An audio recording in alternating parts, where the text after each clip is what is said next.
about it. Why do you think it's not a globe? Why do you think it's flat? For me, I had 47 years on the globe, and then 10 years ago I came across the formula for the curvature of the globe. Yeah. And the formula for the curvature of the globe is 8 inches per mile squared. Okay.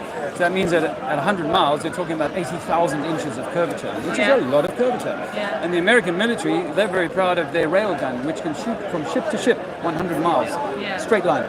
Yeah. Where's the curve? Guinness World Record photograph is 70 miles over water.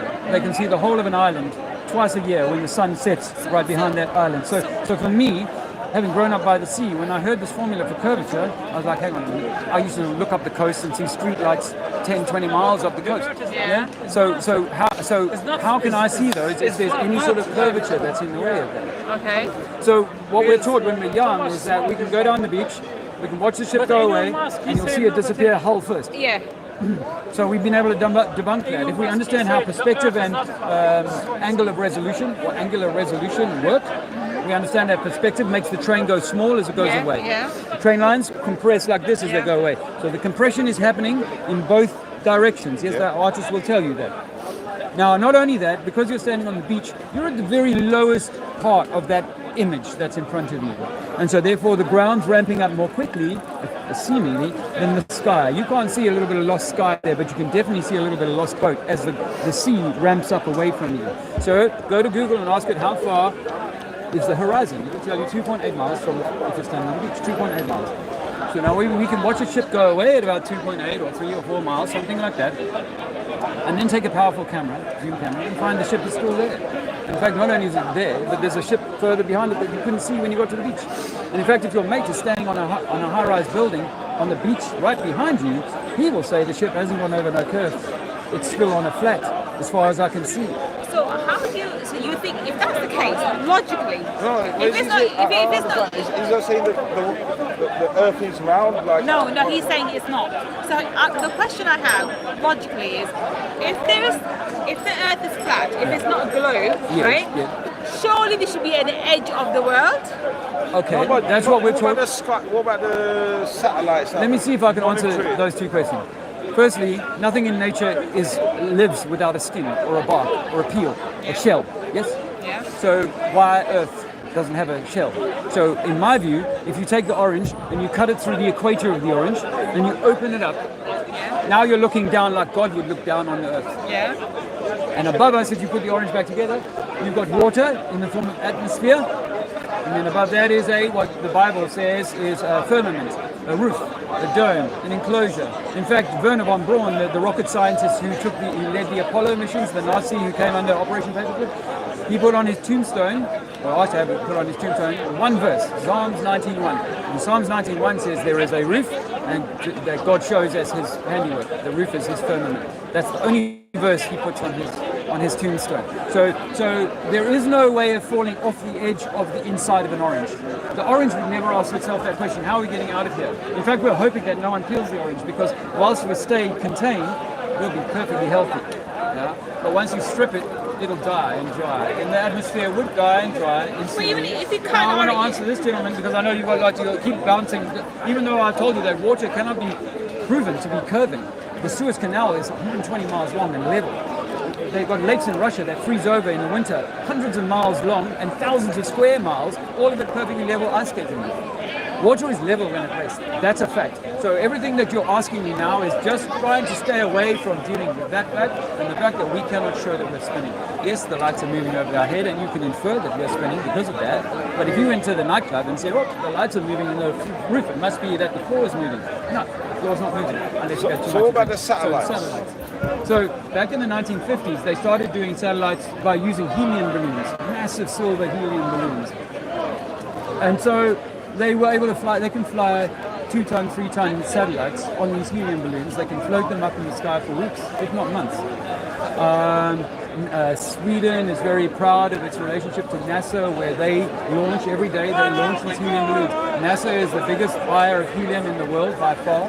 So all of the satellites that are in the sky are on helium balloons is the quick answer. We've never been out of the space, but we can float something.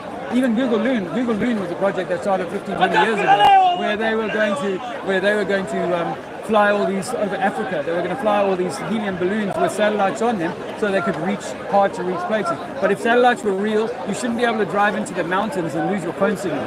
But the moment you go into the valley away from the tower, the ground tower, no signal. But if it's a satellite above your head, why no signal? But if it's a ground tower, that's line of sight. Now you're in the valley, of course, you've got no signal. It's absolutely natural. So you're assuming that that we don't have satellites in the atmosphere? That's Okay, wrong? so if you Google satellites in space, every single one of them is CGI. So ma'am, no, you're assuming that we have them in space.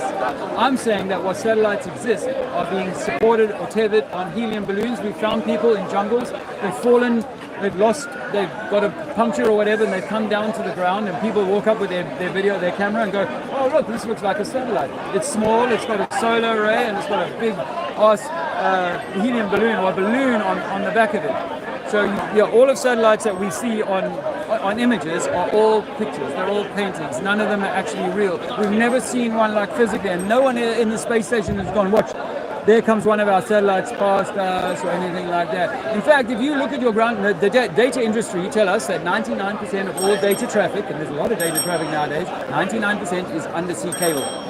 Undersea cable. In South Africa, where I grew up, only 15 years ago, they got the undersea cables finally made it to South Africa, and all of a sudden they got like unlimited broadband. But before that, very limited services. If these things were all being derived by satellite, it would be no Just problem. a confirmation of our kind of thing. So you think we never went to space? We've never stepped on the moon? Is that the case? That's true. I used to believe in all of those things until 10 years ago. But then I used to believe that Osama bin Laden was responsible for 9/11. Oh, that's not true. We don't know that. But You know that's not true. Of course I do. So, and you know that we don't know the truth about JFK. Oh, I think I kind of know the truth about JFK, but I don't think I'm supposed to say it. Well, there's so many odd theories, different theories. Some say he cheated, some say he never died. Whatever, it doesn't matter. No, he did die. He was killed, but he wasn't killed by. He was killed by Israel. Yeah. Okay. So now that's an interesting thing. So when you look at the connection between Zionism and Israel and the British and the Empire and all of these sorts of things, all of our wars have been constructed with a purpose of control.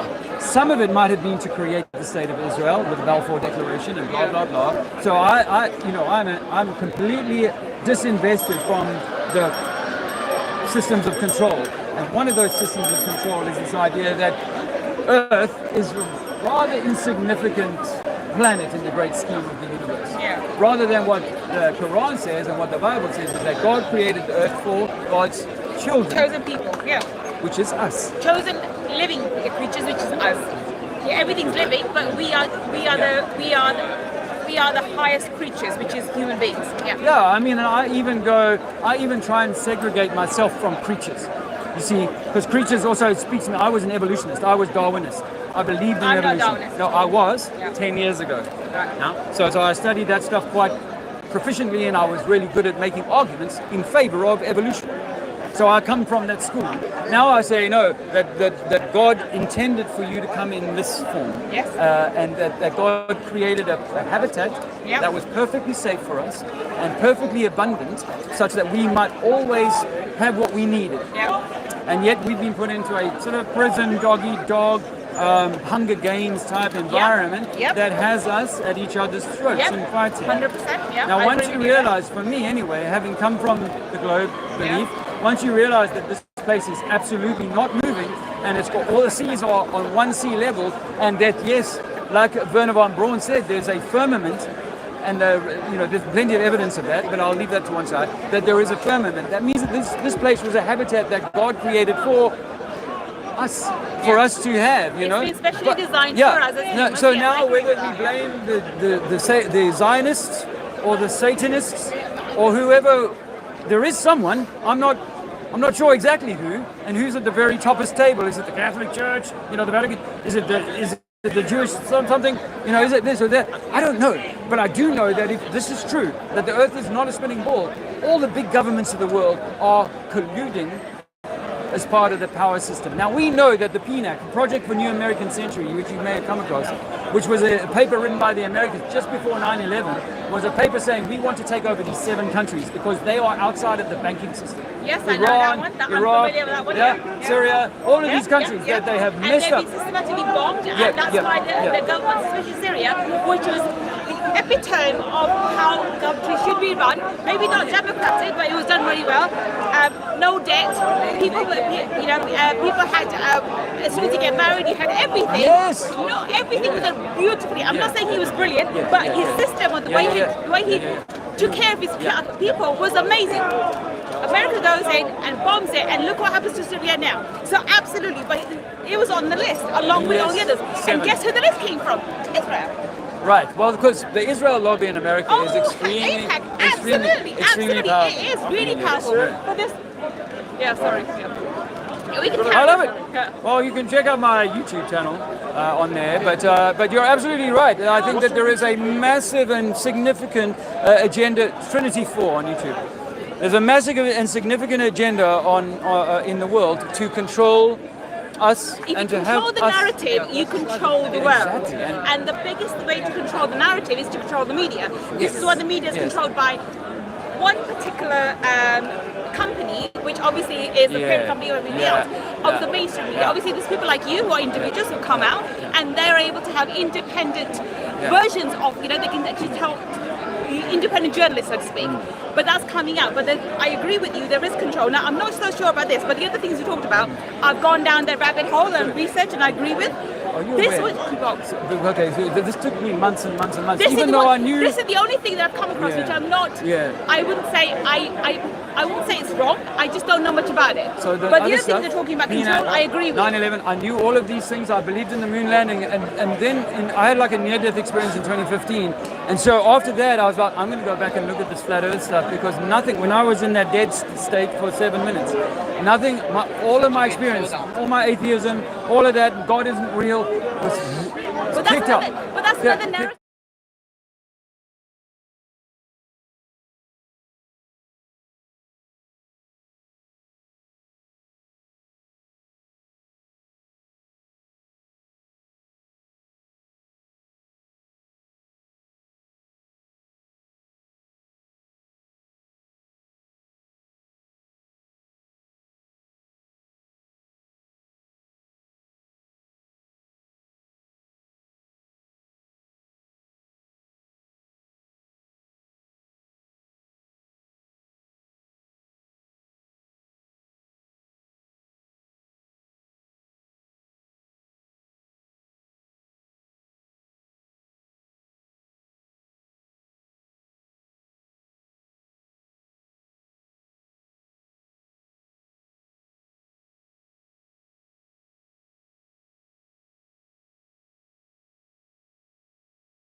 Oh my Lord. It's okay. Here we are. Do you know, when I used to do, when I worked for the local government, I would sometimes work on a spreadsheet for hours and hours and hours and then lose it without having saved it. Or when I was writing something. Well, that's happened to me. I've done a whole post. Yeah, and I'm writing something and I write this most amazing kind of joined up prose, and then I lose it. And can I say something about that though? Wow. It's what we make it mean after we lose it, right? Because I know myself when I lose it, I've done I've been inspired and I've been writing this post for Instagram and then I lose it, and it's like, what do I make it mean? And for me personally, what I make it mean is I try so hard and I still can't get it right. Collapse. And that's old. That's the old belief system of nothing works out for me, and that resignation that comes with it, the body, the nervous system collapse. So I think it's these things come to test us and to show us everything. I know it's really hard to get our head around that. But it is. Everything is mirroring back to us. Life is our teacher. And all of us, because it's happened for me by the bucket loads this week, we get given these opportunities all the time. And it's not to say the outside isn't doing something, but it is showing us something. And that is the point. That is the point to this system. And you end up spilling your load in an empty bucket. It's like, oh, what a waste of a load. Yeah, well, so let's talk a little bit about that, because this Wednesday I had one of those moments. Deb and I were out, and of course I can look back at the astrology, and it was so on point. But what the astrology helped me with is to see that it was trying to show me something. It was helping me. It was for me, not to me. And it doesn't mean that it got all messy and I was all wrapped in my story. But underneath that is this belief system that I can't have what I want, and that I can't have what I want was from that little girl who couldn't have what she wanted, and her fullest expression was suppressed, and part of that fullest expression was rage. And rage, by the way, sits in your gallbladder, and your gallbladder is part of expression. It is the tree, it's the spring, it's the one that moves out. Rage wants out, but it's part of our expression. And if I'm keeping all of that kept, stuck, then I am not in my fullest expression. Therefore, I am truly not a creator. Because for us to be in our creator power, it's all very well saying I'm a divine being. It's all up here I'm saying I'm a divine being. But until I feel it, which means the rage, the sadness, the grief, the joy, the excitement, the anxiety, that is it. That is it. That is it. And I'm talking to myself as much as everybody else. It's like, but we have to be responsible, and it's not about not having anger, not having fear, not having any of these things. It's about being really curious about it and being radically responsible with those feelings, and then responding to life. But most of us, in fact all of us, have got all this old past stuff, I believe previous lives, that we've come here to. And I mean, if this time that we're living in isn't an example of that, right? Everything that's happening in the world is actually showing us something. It's showing us where we've given away our power. It's showing us where we've got the pleaser wound. It's showing us where we have anger. It's showing us where we're misaligned. It's showing us where we're giving away our power. It's showing us, and it's up to us to go inward and take that lesson and use it to feel again, because feeling is our superpower. Well, at the moment, I still feel a little frustrated at that epic opening. being blitzed into silence. But I do apologize, and I'm sorry that I didn't notice the chat, because I see you guys were trying to give me a shout, and then Dean was trying to call as well. So, and I was blocking his call because I'm like, well, I'm in the middle of a live stream. The live stream that started with one of the good moments, one of the highlights of Sunday's Activism. It was a good day, and I really enjoyed myself. There was some fireworks when I popped off at Piers Corbin. It led to like quite a large group of people around me, and me sort of having to get very loud in order to be heard over the heckling and jeckling. It was good fun. And afterwards, one of the hecklers shook my hand. Two of the protagonists shook my hand and said, "You were good. You know, one of the best speakers here." So actually, that was cool. But the lady was just a nice conversation, one of a number, where in this case, she was a little bit standoffish and a little bit snooty about it. But by the time she'd heard enough that, wow, you know, there is this understanding not only about, you know, obviously, questioning the science, but behind that is a lot of detailed understanding. But I did get to complete saying to her about our divinity and about our connection to something much higher, something greater than this material experience. And that's kind of, you know, what I'd wanted to open with, is that I said it so much better the last time around, but we have, like I said, spent but we have, we've come so far in this journey, and we ought not sort of get caught like barrels in a fish in a barrel with the flat earth.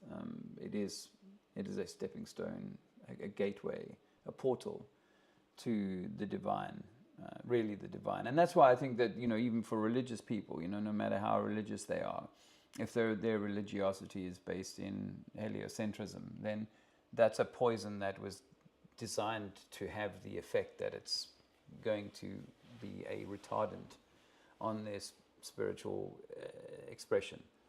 That's my belief. Otherwise, it would be pointless. What's the point? Well, that would be the point. Well, isn't it also that you know, that model is and the globe is all separate? Well, you know, you're separate. You're separate material beings, and you're all separate. But really, the system isn't separate, and it's not material.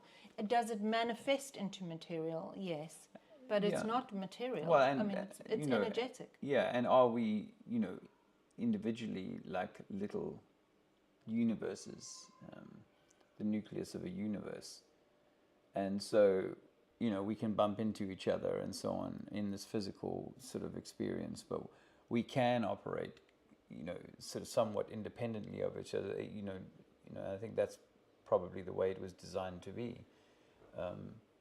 But yeah, the understanding that we are this divine.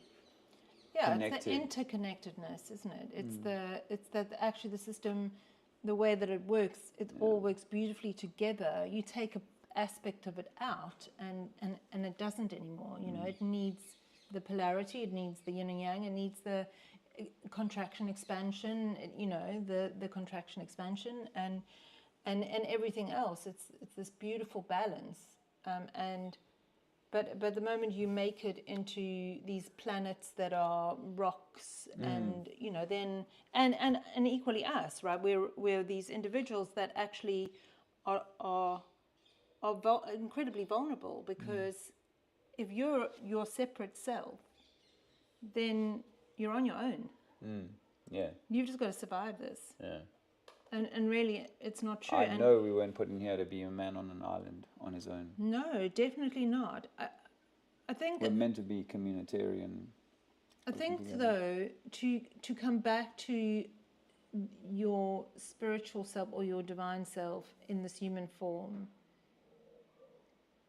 there are so many layers to the belief systems that we are less or limited or on our own, separate. And I think what we're going through right now, I certainly feel this, is that for us to reconnect to that, we have to purge. Yeah. We have to purge, or we have to alchemize, or we have to return, or we have to remember it all. But not in a perfect kind of, it's just love and light kind of way. This is not about it not being about love. It's just that it's the balance between the two, the dark and the light. It's the alchemizing of, it's turning lead into gold. But in this very human experience. Alchemizing lead into gold. I can't help but say apologies again for that long, silent Charlie Chaplin. They're still staged, so yeah, it's I cool. appreciate that. And Squirrel Cypress says you're glowing. Well, he says we're both glowing, actually, but I'll... Well, to be fair, Squirrel, it is, and I'm sure you're feeling it because you're not far from us. But it's sticky at the moment. I'm not complaining because I have this. I have it while it's there. I was thinking today, actually, I don't really mind winter. I have a very different view on winter now. I really understand that winter is necessary, albeit I don't want to have 6 months of winter. And I think we should, seasons should be seasons. 3 months at a time. Yeah. Angela Carson is making fig jam, and I'm just wondering where she could be that the figs are already ripe for jam, because the figs on this tree here are a long way from ripe. I think that if, like Portugal, I think the figs are already there, so it's probably. I mean, we haven't had a lot of rain either, and I think that's really impacted any sort of fruit that's growing. But yeah, the figs in this garden are still green, so they're not ripe yet. There you go. Tony Whittingham saw them shake my hand. Very positive, yes. Both of you are looking good tonight, according to our friend in Scotland, Liz the Iron Maiden. And Sven, I didn't say hello to everybody in Boston. And Boston and I were talking about the light bulb. I was talking about the light bulb sun. Like the sun being a light bulb with a glass dome, and a gas and electricity, a flux, creating a light bulb. So is it just that? And the light bulb is a reverse engineering of the whole sun lighting system we have here. And so we were going to talk about that maybe next month on his channel and a few other things. So Dean, thanks for calling, and Singeman will be on that call, I think, with Ray. Muted, says Lion. Yeah. Sorry. Yeah. Bass Ackwood says, and this is very clever, of course, this part of the show sucks, but the chat is fantastic. Yeah. Yeah, sorry about that. So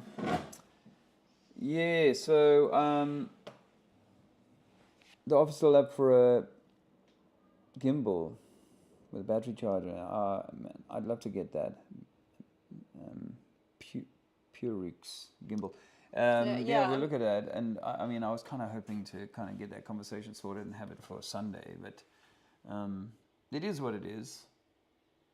There will continue to be many more opportunities to do that, I mean, you saw a bit of it, Tony, on Sunday, for sure. And you'll tell that I'm actually really enjoying it. And you've got a bit of a renewed vigor, because there were times where you were really feeling the. Yeah, I'm feeling good about it, and whether it's in Spain next month that we're doing it on the beach, or in South Africa, you can be sure that's going to continue to be something that I do as a means of spreading the word and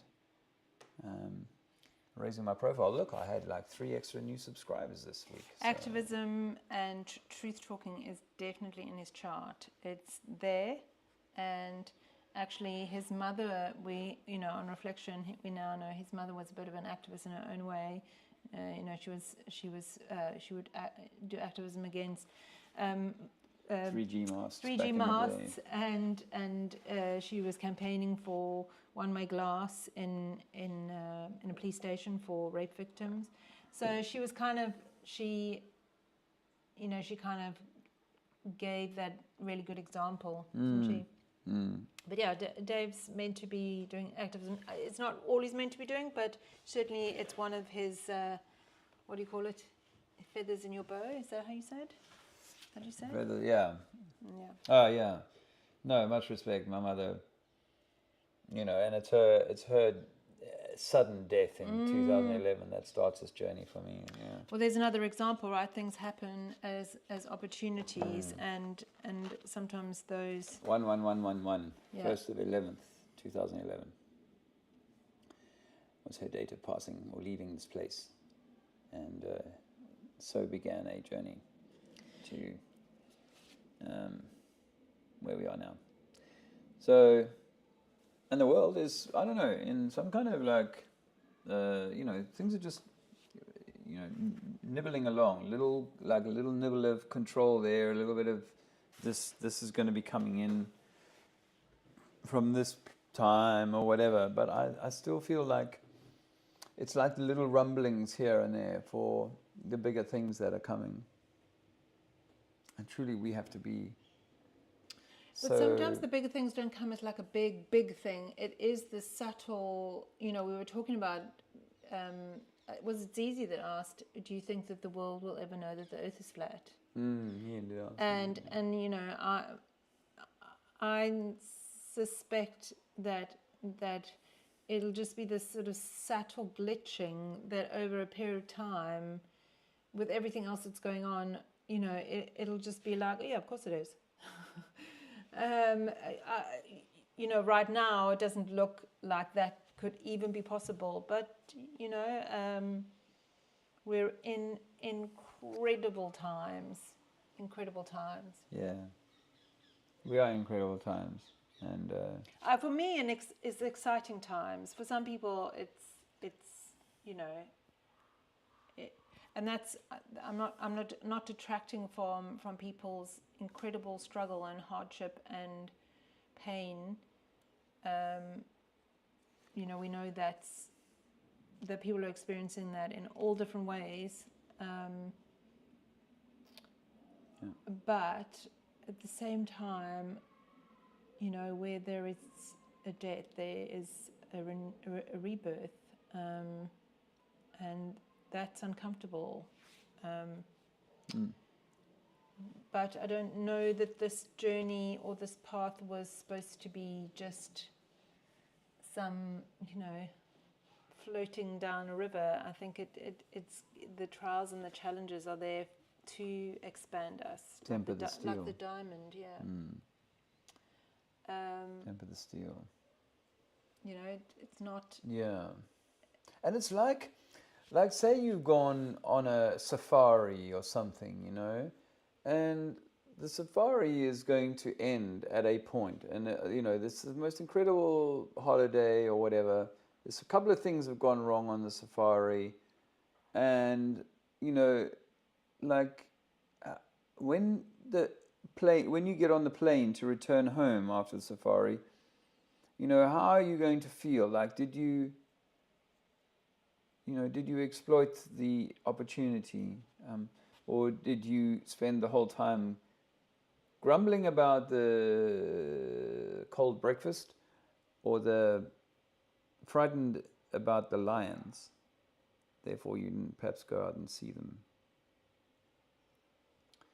So I do think that we are here to enjoy this thing, and that makes me think about, like, sometimes when we get into spiritual thinking, we end up thinking in fairly Puritan ways. So oftentimes, like that's why the eating becomes super. Some people like super. Some people like super, like hours of meditation every day, and some people like super. And for some reason, I have an aversion to there being too much rigor, too much rectitude, too much like righteousness, because that ends up leaving one in a superior kind of position. And I also feel like the nature of enjoying oneself is that you do scrape your knee and the knee does heal itself. You learn from that experience, you grow from it, you might maybe do it differently, or the knee toughens up so it can handle that. Well, they're portals, right? Those things are portals to expansion, growth, returning to love, whatever it is. Those opportunities are that. I think it was Zach Bush was talking to Alex Zek months ago on a thing, and he said free will is not free will to make the decisions, it's free will of how we choose to experience it. Exactly. And that is a choice. Do we experience it as a victim? And I think that as we move through these experiences, that's where the opportunity to grow is. Through it all, really. Yes, to grow through it all. Well, I mean, no pressure there, because so you didn't grow this time and you stumbled again, but I think ultimately to grow and You know what I think? You know what I think too. When you're peaceful, when you're in this part and there's peace, then being in flow with whatever comes next, whether it be pain or joy, whether it be the grief or joy, that you are. I think it's also this like trust in life, really, that that it wants it to work out for you. And it truly does. That it's not actually, and this is the problem with all the system matrixy stuff, is you can get so caught up into the doom and gloom and how terrible it is, and that it's not working out, and that it's all going to go down the pan, and it's all going to be bad, and it can distract you from that inner voice and trust that actually it is working out. Now, does that mean there's layers of mud on top of that? Darling, I'm on this safari here, and the Jeep that I'm riding on has got a crack in the chair. I mean, what kind of safari holiday is going to give you a crack in the chair? And that's really all I want to focus on right now, that bloody lion over there. What do I care about the lion when there's a crack on my chair? Yeah, and I would say, what are you making the crack on the chair mean? Oh, no, man. You can't have a crack on the chair. I paid thousands of rand for this holiday here, and I've come to see lions, and now all I'm focused on is this crack. If you don't know the accent, he is putting on a heavy South African. Heavy South African. Yes, that was a heavy South African accent. Yeah. Accent being safaris. But this is, we are all like that. I know that even like in my situation, I'll get so focused on a particular thing, and it's like, you don't need to focus on that thing. Just like you're out there, you're off on the left field. What are you doing? Just kind of come into balance. It'll work out. I think to come into balance, though, to be fair to people, to come into balance, this is my experience anyway, there's a lot of sludge. There's a lot of old beliefs. This is like a spiral. This is a deeper and deeper thing. And there's so much belief and emotion and patterns that are so entangled in our identity that we're busy untangling that, and it can feel particularly crunchy, and it's not to say that we don't have ebbs and flows, but it's an incredibly tricky time, I think, in terms of that, because we have to. Well, no, we don't have to. We're being invited to work through that, to move through that. it can feel difficult. I mean, I think I may have said this last time. I've got particularly tricky transits at the moment, and they do feel rather crunchy. So I can have minute to minute be like, wow, this is expansive and exciting and wonderful, and then have times where it feels incredibly hard and uncomfortable, and I have to lean in to feelings and beliefs, and the hardest part, be like radically responsible with what is coming up, because otherwise, yes, we end up bleeding all over everybody else. Yes, that might have happened. See, Tony made himself a curry. He's talking about a curry on YouTube. Best curry he ever had. 5-minute tutorial. Even tipped himself £10 for doing such a flavorful dish. Well, Dave also made a curry tonight, and did. Dave is particularly good at curry. It is probably his. It's my signature. His signature dish. He was taught by Indians in Durban, which used to, I don't know about anymore. It used to have the highest population of Indian people of any city in the world outside of India. Now that may not be the May case not be true anymore. today. I mean, Londonistan might have caught up by now. But Dave makes it incredibly. It's particularly that area of India. I had Indian friends, and yeah. of course curry's their thing, and that's where I learned. But he made one tonight that he knocked it out the park. I knocked it out tonight. the park. So you can have a tip I made too. in a long time. You can give yourself Yeah. a tip. And thankfully I made like a double portion, so I've got dinner covered for tomorrow night. Well, it's always better on the second day. Tony, I wonder if you kept some for tomorrow, because when you leave it overnight, it just is so much better. Yeah. Angela Baby Carson, aside from making some very tasty sounding Mandarin habanero marmalade the other day. Wow. Yeah, put that in sounds the posting. really good. She's got lots of different kinds of fix. But if you create it, they'll be able to enjoy it. But she said outdoor goddess bath. That's the answer, meditation and self-healing. And the reason why I picked out that comment was because it reminded me of living in the forest. Yes. They had an outdoor bath.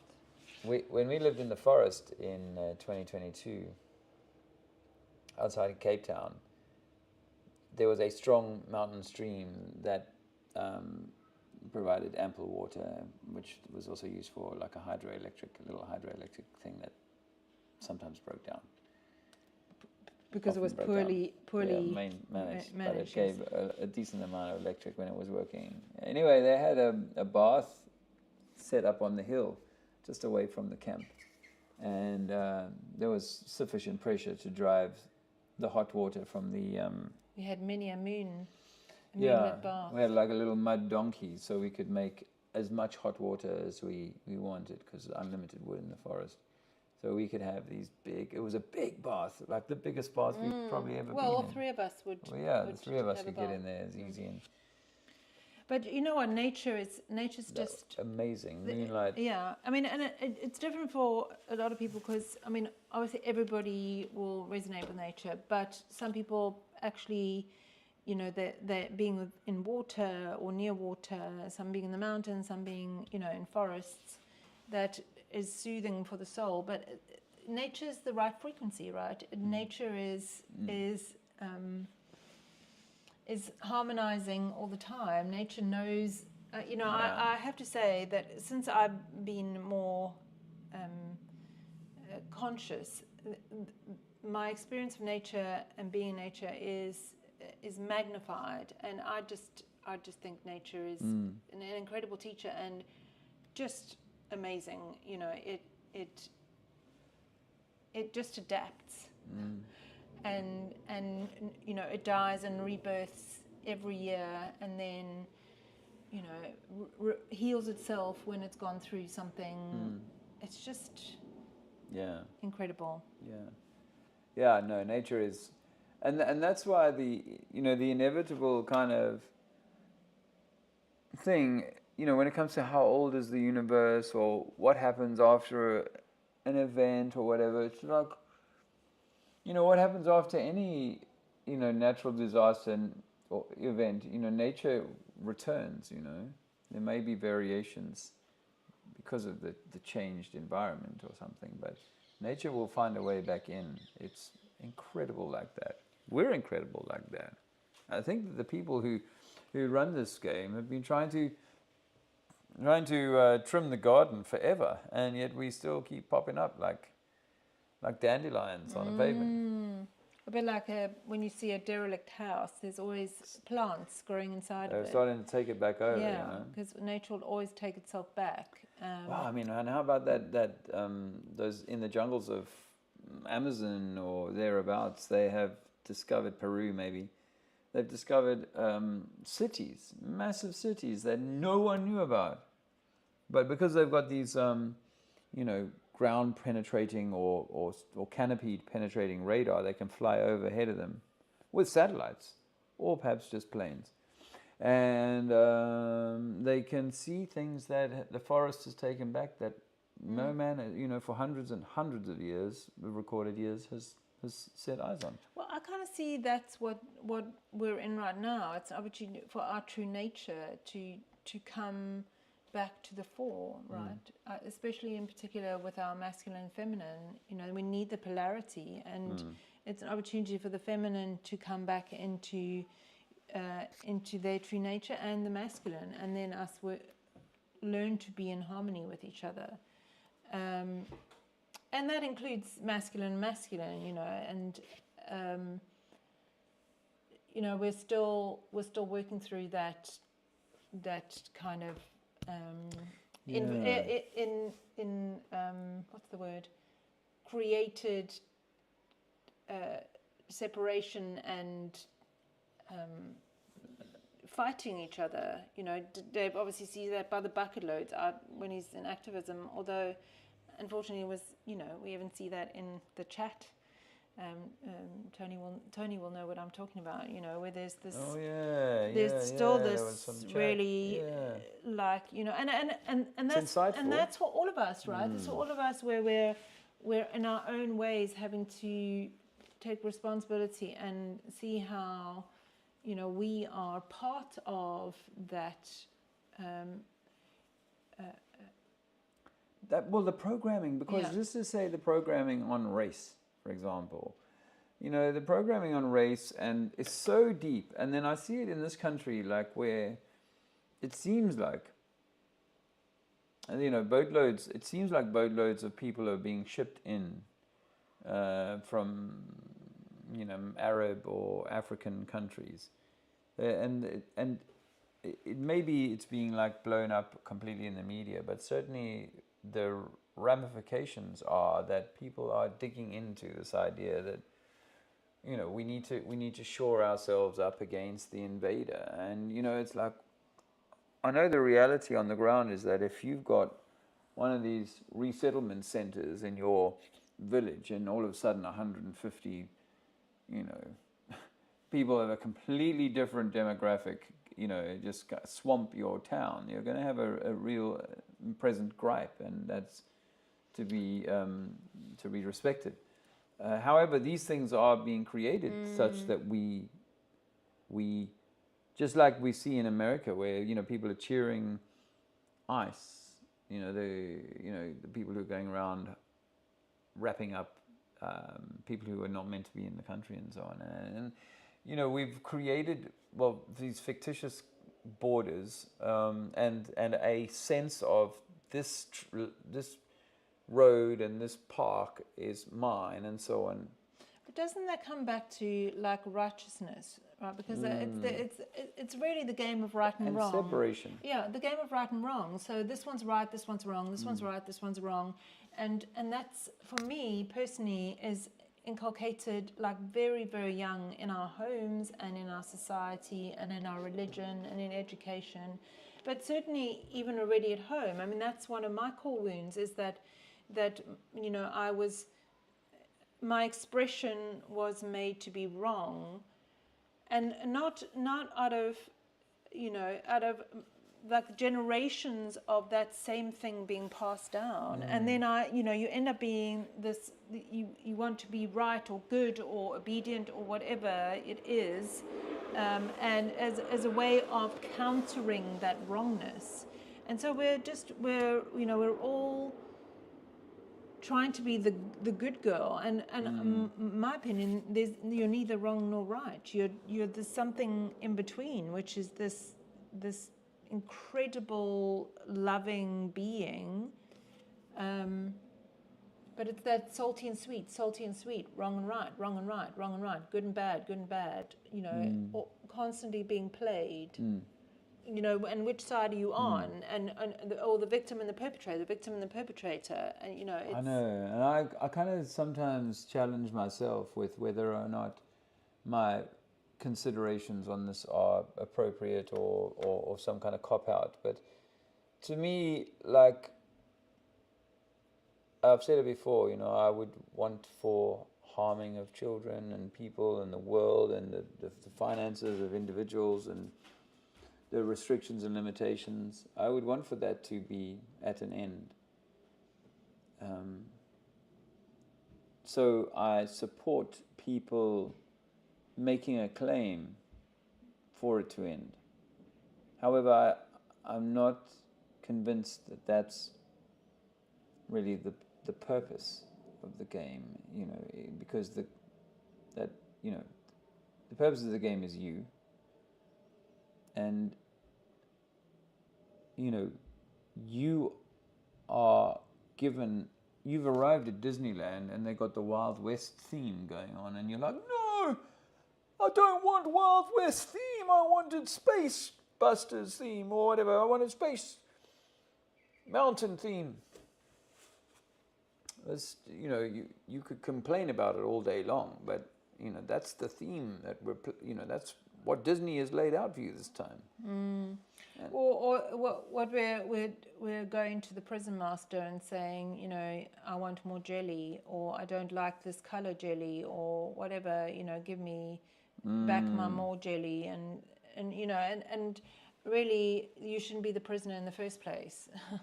So for me, the freedom is actually when I'm neither right or wrong, and this is not about, I think when it comes back to nature, there is that fundamental do no harm, but there is now these days that can mean anything, right? That can mean saying something that makes someone feel annoyed, or that can be seen as harm. So it's got really out of hand, because I think that we're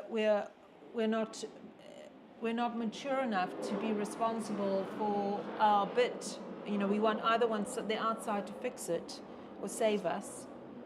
And the bitter pill is that the things that we're seeing are probably in our own inner world, in some way, shape, or form. Say that again.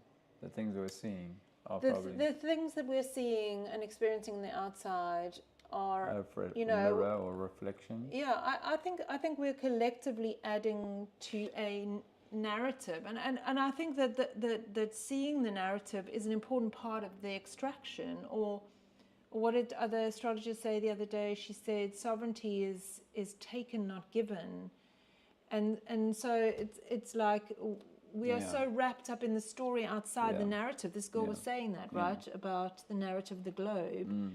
But it's no different to the narratives that are running in your own head. Like, I'm not good enough, I'm not worthy. And they're not necessarily, they're really subtle, but they're there in our nervous system.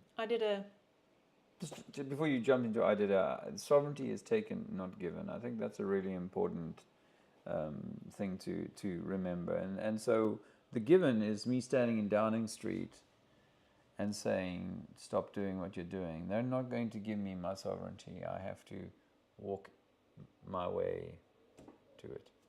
So I interrupted you. Go on. No, it's all right. I did a really interesting. I've done many things with this group. These two women called the Reconnected. They started as Reconnected Parenting, but they're now called the Reconnected. And their work, the body of work, is really about the nervous system. And they were reiterating in this. I did a free session with them about our money imprint and how from 0 to 7 or 8, our nervous system is not mature enough, and so all it does is that point is it leaves imprints, and it leaves belief systems all imprinted into our nervous system, and then if they aren't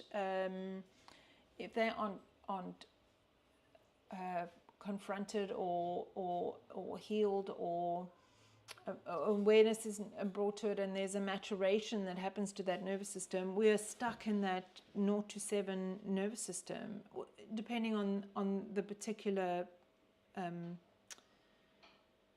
triggers.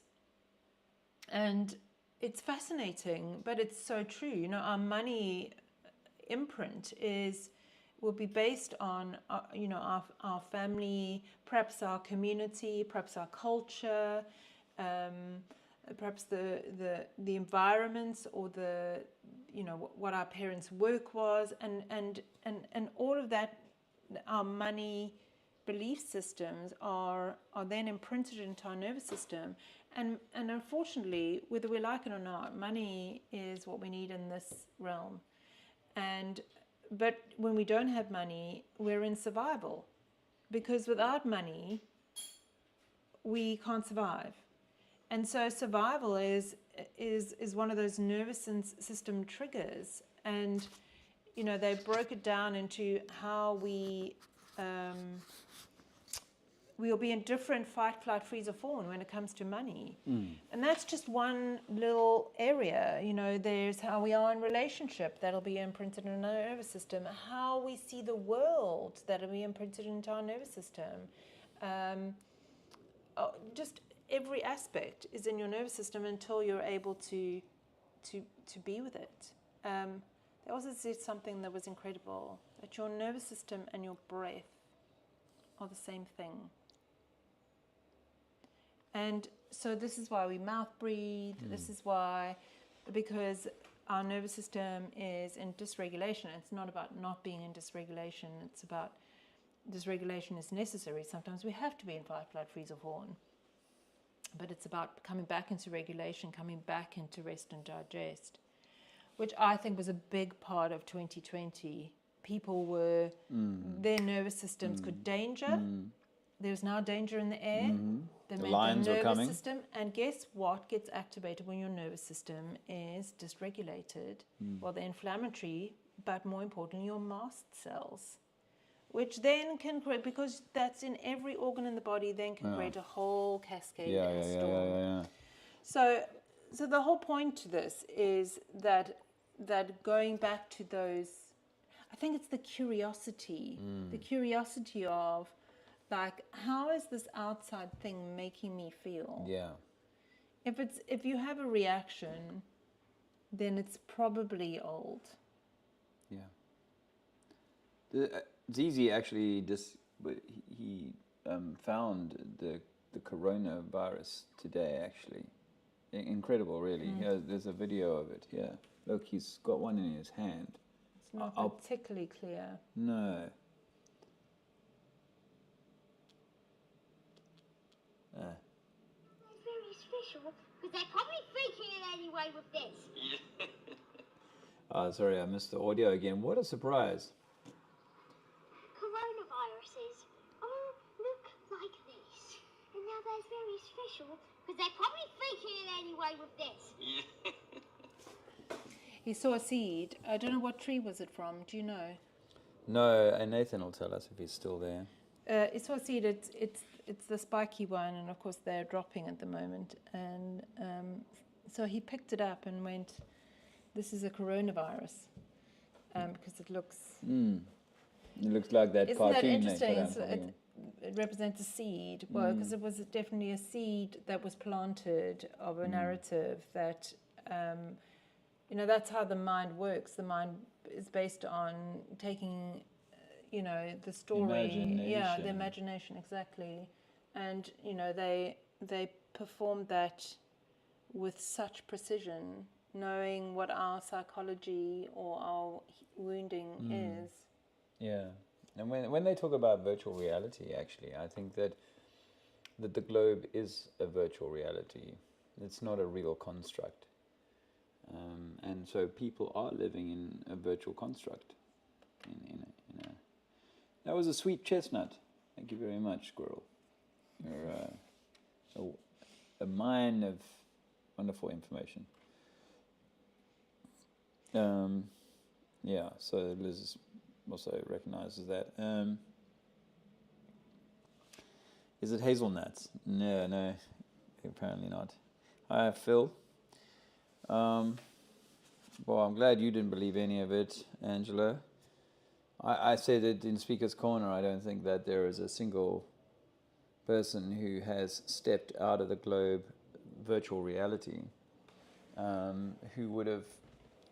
I mean, there might have been some who like wavered a little bit, but I think 2020 was much more of a reinforcement of, if you were in a family, maybe even a little bit in my family, with Andrea and so on, obviously she was on board, just to have such an event where I'd said in 2016 there is something huge coming down the line. Well, and I'd said in the February, there's something that's going to happen this year that's going to ask you to either believe the narrative or to believe your true nature. I obviously didn't have any idea. And, for me, I'm not going to lie, that 2020 and what was going on in the astrology, although, that didn't directly impact me, the narrative, everything else that was part of that for me came up for me to see. And I reckon that 2020 there are people that, everybody here can say that 2020 brought up something, whether it was conflict with a family member or isolation or fear, not for the narrative, but for other things that were going on in the world, more personal things, perhaps, maybe things happening with family members, or and the uncertainty or fear of what was going to happen or how things were going to turn out. So it was the energy was taking us on a journey and continues by the bucket load. I think it's got louder, actually. But you do hear people say quite a lot of comments. You'll see people talk about, and maybe it's confirmation bias, but that many people going about in a sort of like robotic fashion. They're just kind of going through all of the motions. And I have to be empathetic with this idea that PTSD is a real thing, and what was done to people in 2020 and beyond, because they continued the narrative strongly for 3 years up until they decided it was time for the Ukraine war. That and of course they still dribble that poison. And then I think that people are operating on autopilot a lot. Well, here's an interesting thing. When you have mast cell activation syndrome, one of the aspects of that is brain fog. And you literally are in survival. Your body, your nervous system thinks that you are under clear and present danger. So and what the body does is it no longer functions as optimum. You need to be in rest and digest for your cells to renew and everything in your body to. So if you're in this heightened sense, and that's trauma-based mind control, right? It's like, how do you get people to, and how do you get people to continue to follow along? Well, you do that because people will feel unsafe, and if they feel unsafe, then they will be seeking a savior, and they'll be seeking someone outside of themselves to fix it or change it or to make it better, always. And that's the point where, very young, I believe, we make a decision that we don't trust ourselves because we got the outside telling us other things. We don't trust ourselves, and we end up giving that power and all our energy to something outside of ourselves to tell us what's right and wrong, and we become these suppressed expressions, Heather Small, shamed expressions. in people. You gotta search for the hero inside yourself. Search for the hero inside. Something like that. You know. And not mastery, you know, like, and even my fellow club members from atheists.com, you know, they are like so repeating the master's voice rather than, you know, being able to begin the journey of sovereignty, taking that sovereignty in ways that make sense to the individual journeyman. That's Neptune in Aries, which is where it's in retrograde at 1 degree at the moment. And Neptune is the great dissolver, and he's going to dissolve anything that's standing in the way. In the way of, now it can be the opposite. It can be delusional, or it can be illusion, and it, you know, Neptune, you can be in your fantasy or the story, or you can be in the, you know, this is not that, you know. So it wants you to go back to, and Aries is self, so it's wanting us to dissolve that which is standing in the way of self, because self is spirit. Self is divine. Self is sovereign. Self-disciples or self-discipline. I think that's the 12 coming into, you know, and these are the 12 zodiacals, you know, and you need to be the master of the Cancers and the Capricorns. And each house or each zodiac that's in certain houses, and of course that's different for everyone. You know, it is as you go around the wheel, you're mastering the wheel, really, of all those aspects. And some people will be there'll be a certain piece of the wheel that's more important to you, but there's the shadow and the light of all of these zodiacs. And so I think that's all of our invitation is to. Andrea offers readings for people. She's very good at it. I actually wanted to mention this. You were missed last week, by the way. Oh, thank you. I had a really beautiful evening with my daughter. So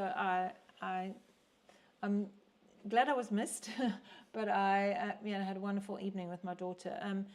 What I wanted to say is we are we're less than a month away. We're almost a month away to the Spain Guru party. On the 20th and the 21st, which happens to be an eclipse weekend anyway. And then 2 weeks before that, there is the eclipse in, I think it's in Pisces, and the second one is in Virgo. Solar eclipse? Well, there's a lunar and a solar. And my understanding from an astrological, spiritual point of view is, and I think it actually would be lovely for us to do a session where we talk about it from the material sense and the metaphysical sense. But from my understanding that in those 2 weeks, it's like a window, it's a portal. And the first eclipse is you eclipse something out of your life, and then the 2 weeks in between eventually takes you to something that you're eclipsing back into your life. It then takes 6 months to develop. So the first one, the 6 months before, everything that's been going on 6 months before will come to a sort of completion on the 7th of September. And these things always have like a shadow period. So this eclipse, you were already the portal, because that's what I think eclipses are. They're like an opening of an energetic opening for something to leave and something to enter.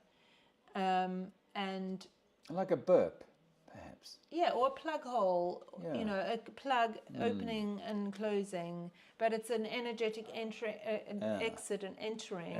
And it happens for us every year, twice a year, and obviously in different zodiacs, so it's different energetic archetypes. It's in Pisces and Virgo at the moment. But I wanted to offer, if people are interested, if anybody's interested in me looking at your chart and having a look to see where the eclipse energy is maybe impacting you or offering you something, or just to have some clarity around it. So if you're interested, then do get in touch and we can arrange something. Obviously we can talk about other aspects of astrology too, but the eclipses are quite significant in our life. I think, again, they're made to be, oh, look at this eclipse in the sky, it's this light, oh, look at this, oh, it's all stare at it, oh, but what it's doing to us from a... What's happening in the metaphysical is And again, I think they're being manipulated. So wouldn't Signs be and surprised. seasons. Yeah. Wonders. And of course, in September, we also have an alignment between Uranus, I think Uranus, Neptune, and I've forgotten. There's a trine, and this is the same trine that we spoke about that happened for Pearl Harbor. And it's one of 3, and the first one is in September. It might even be on the eclipse, but I'll have to confirm that. And there's going to be some interesting days ahead. There's no two ways about that. Well, September, I think, is just the eclipse alone, but there's other things going to be. Yeah, so we've missed Hippie Shake today. She's normally dropping links like Maybe she's on holiday. a B-52. Yeah, I hope so, or doing something good with her time. Hope all is well. But there are links, on our channel. If you want to reach out to Andrea for some of that, I think it's really informative, and it can become quite if they're not on Dave's useful. Trinity, they're on the Trinities. So the Trinities, I think my link tree might be on the Trinities. And so you'll be able to grab any of my links, whether it be my Instagram or... But of course, there's always... You can get hold of Dave and, say you're interested. So, yeah. And I'm doing, obviously, I'm doing one-on-one coaching with some men, and if you feel that's something that you would want, also you can reach out. So, see, Phil Henry says blessed. Yeah, I mean, like, because Squirrel was talking about etymology a bit, and how nice actually comes from the Latin word nescius, meaning ignorant. So it can also mean foolish or stupid. Angela says you're a very smart wife. I think she's talking about you. Oh, thank you, Angela. You're a very beautiful couple. I admire you both well. Oh, thank you. Thank you. So, Squirrel, there's this word that I can't even say it anymore because... Can you spell it? Well, no, I can say it, but when I say it, I immediately feel like I can feel its power of what it's doing, and the word is expensive. And it was controversial in our family because Zizi didn't want it to be that it was a word that had a second hidden meaning. Yes, that was being alternate meaning. But for me, when I say or we say that's too expensive, I do say that. It for me now sounds like I'm saying that thing I can't have it because it's too expensive. And so now I can't say it because I don't want to be. When your wallet is that size and the item you want is that size, then yes, it's too expensive. Well, I think expansion is, it's a spectrum, right? And I truly believe, which is why we're so small, and why we've descended so low, is that we're right, like at not maybe necessarily in the smallest, but I do believe we are. I think we're like at the smallest, the most limited, the most scarce. And actually then there is all the way to where we were able to manifest buildings if we want to, yeah. So I'm not saying that we've got a whole way to go, and that's my point about this time, is you've got to deal with the crud that's around in the belief systems and the nervous system that's around us being in that, that limited, scarce way. And that's dense. All of us. It's not just a few of us, but the word expensive is now like I rather say that costs a lot, or that's too much, or whatever, rather than that's expensive. Yeah, well there you go. Angela always tries to make stuff herself more than buy stuff, and that's admirable.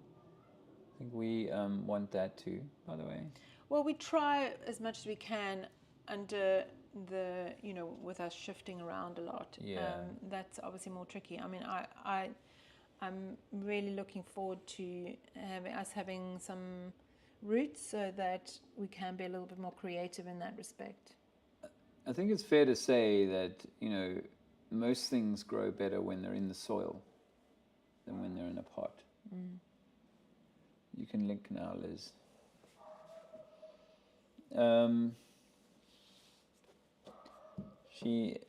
She's made matching dresses for her granddaughter and they are the most special.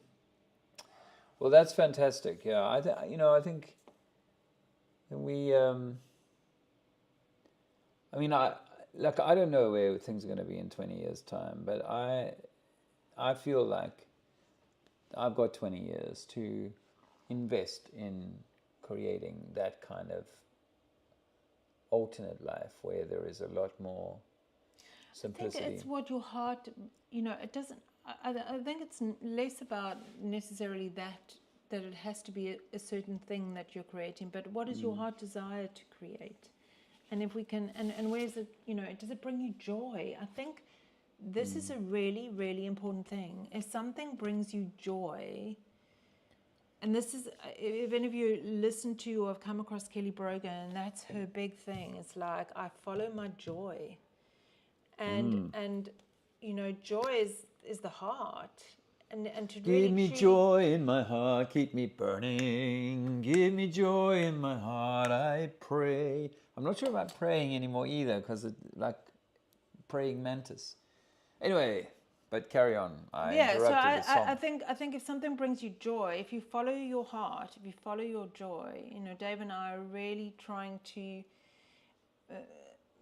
be with that in terms of the next steps that we take. What is our heart desire, and what do we feel is our next step according to that desire, or according to what is true to our heart, and then trusting that's going to be the right step. And I do believe at the moment that we're in a time where we have to just take the next step, and then the next step will appear, and then the next step will appear. And it really requires that deep inner trust, that faith, that really this universe, this realm, this experience we're having wants it to be good, wants it to work out.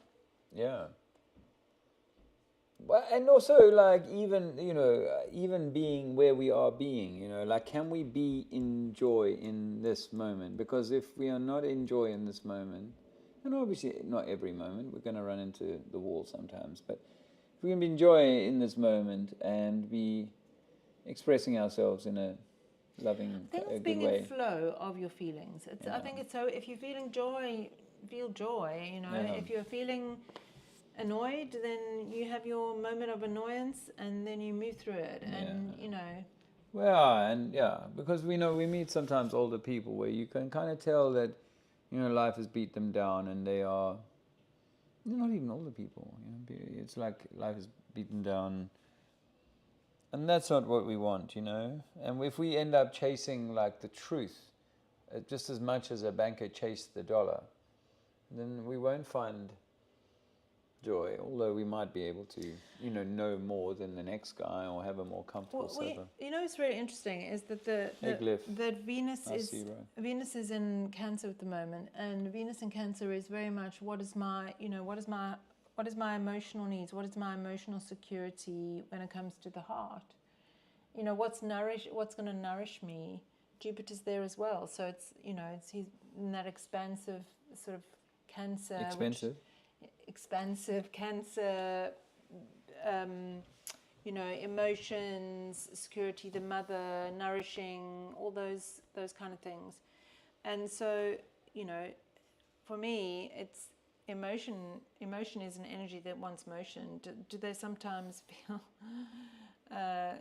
hard to have? I mean, for me, I think this is for everyone, but in particular for the feminine, the feeling of rage or the feeling of anger, it's such a difficult one because we're so programmed or taught that it's not acceptable or it needs to be shut down, particularly in the feminine.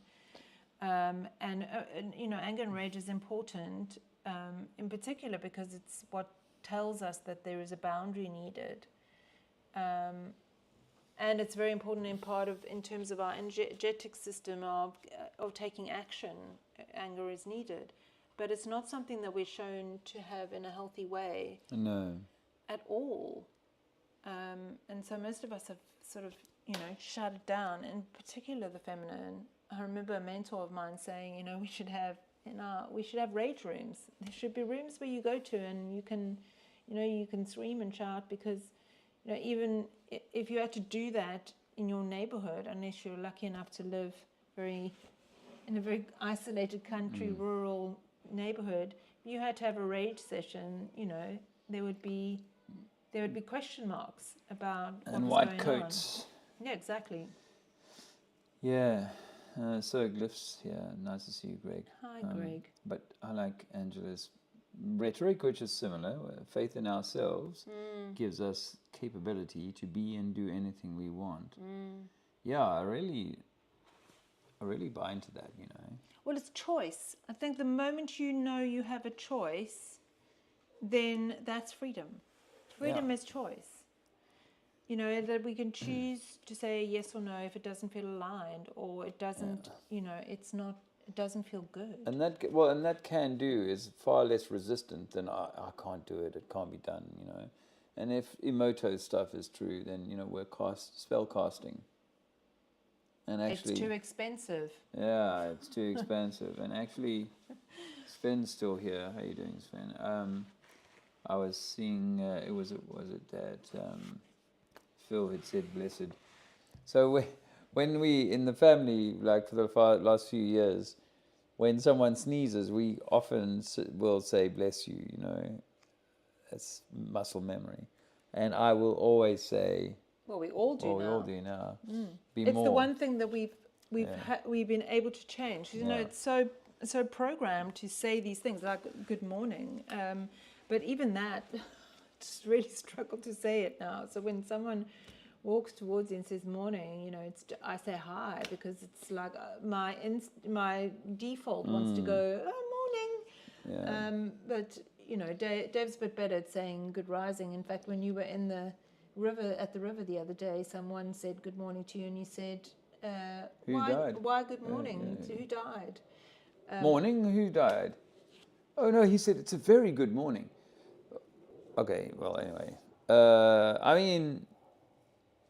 and it is like when we leave this body, it's like we do leave this realm of the whatever it is, and go back to something that might seem much more alive and much more powerful. Which was my experience on the DMT, was that I was immersed in a world that was far more so much love, and somehow almost like, let's just say Disney tried to create the beach scene there and what have you, and you go, okay, this is pretty good, but it's not the real thing. And maybe that's how this reality will feel when we leave. It'd be like, oh, it was good, but it wasn't the real thing. Not that I'm like, of the mind that, oh, well, when I leave this body, I can still, take a trip down to the beach and go and swim. I'm not sure it works quite like that. But the analogy of, like this reality seems like all there is, and it's the most amazing thing. And then when we leave here, we go, oh, okay, that was what that was all about. And it was just a day at Disney. Yes. I personally think that really the whole point of this is that we remember that we are love. We are, and love as in a state of being or frequency.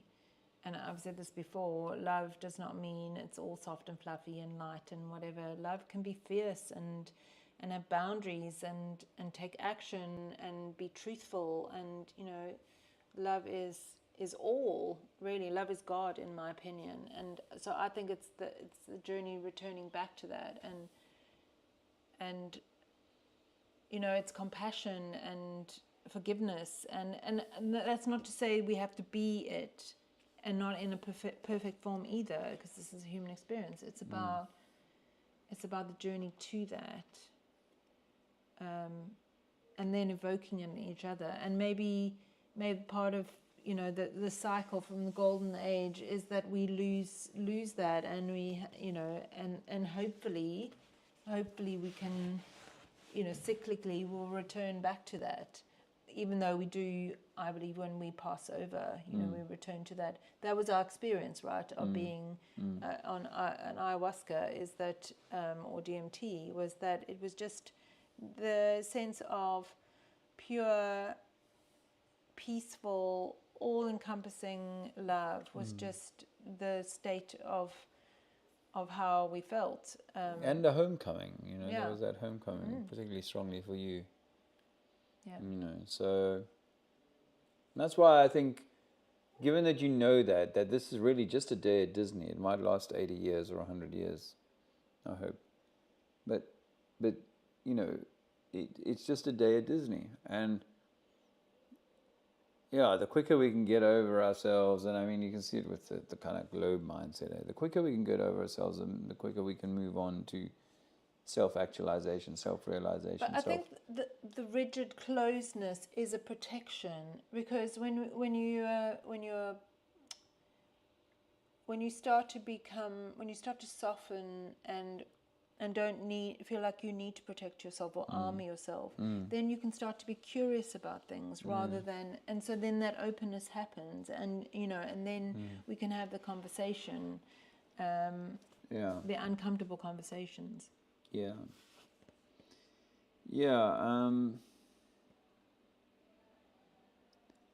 Angela Baby Carson has asked me to sub her. She does rescue small animals at her homestead, and she posts everything about that. Do you use channels other than YouTube? Because I recently, I mentioned in a video the other day, I've been sometimes I'll drop it. I had a TikTok account a little while ago, and I never really pay any attention to it. But like, I drop a pamphlet. Say I drop a pamphlet about the 3 Sundays of activism. I put that in community notes on YouTube. Pardon me, and I'll be, get a couple of comments maybe and a few thumbs up.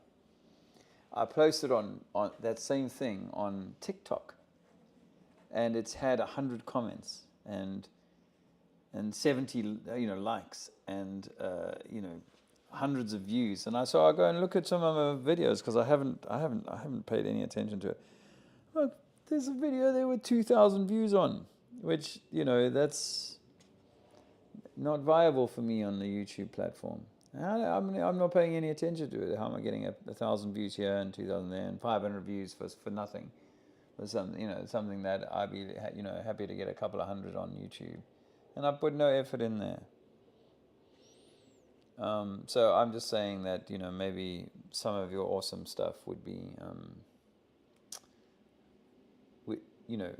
I don't know how the algorithms work, and I mean, it could be that TikTok's just making up the numbers just to make me feel good. No, I've heard, and we have heard through others, right, that it seems to be, certainly when it comes to flat Earth, that it's,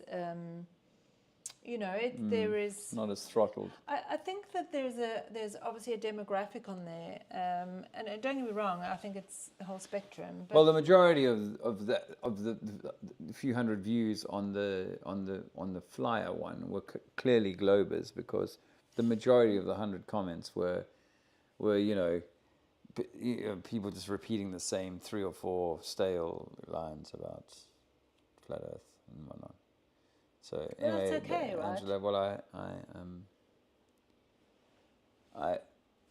I'm with you on that, and thanks for Liz for stepping in there for Hippie with the links for the PayPal and the buy us a coffee. Oh, yeah. Thank you so much.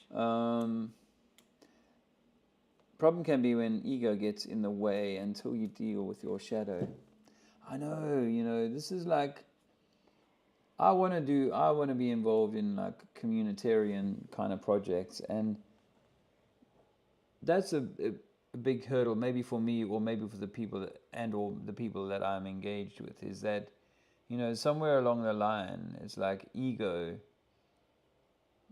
rears its ugly head, and people are, no, well, I don't want to do this and I don't want to do that. I remember, just quickly, thing comes to mind about the 2019 Globe Light Tour, Roxanne and maybe one or two others were like insistent, there can be no leaders. And it's like, wow, if you were living on this bus, you would know that there needs to be someone who is going to be like, okay, this is what we're going to do next. Because otherwise, a crew can be all, the drivers, like I was in the army. You got a driver, you got a gunner, and you got the crew commander. And if the crew commander says we're turning left or that we're shooting over there, that's what the crew is going to do. Based on, and this is the problem perhaps sometimes we have, is that when we do come together, everyone wants to be the chief. And then we're like, oh, well, wow, he wants me to do it that way, and I don't want to do it that way, and there's a bloody crack in my chair.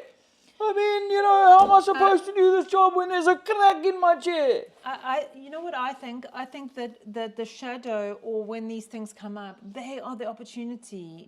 We can't always see it, because when we're in the whole ego and the story and the shadow, we want retribution, or we want someone to save us, or whatever it is.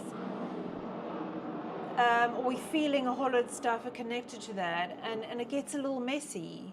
And that's okay, but it's can I afterwards bring awareness to what that was? It's really difficult, which is, if I'm honest, I could not have done the shadow part or that part without the mirror.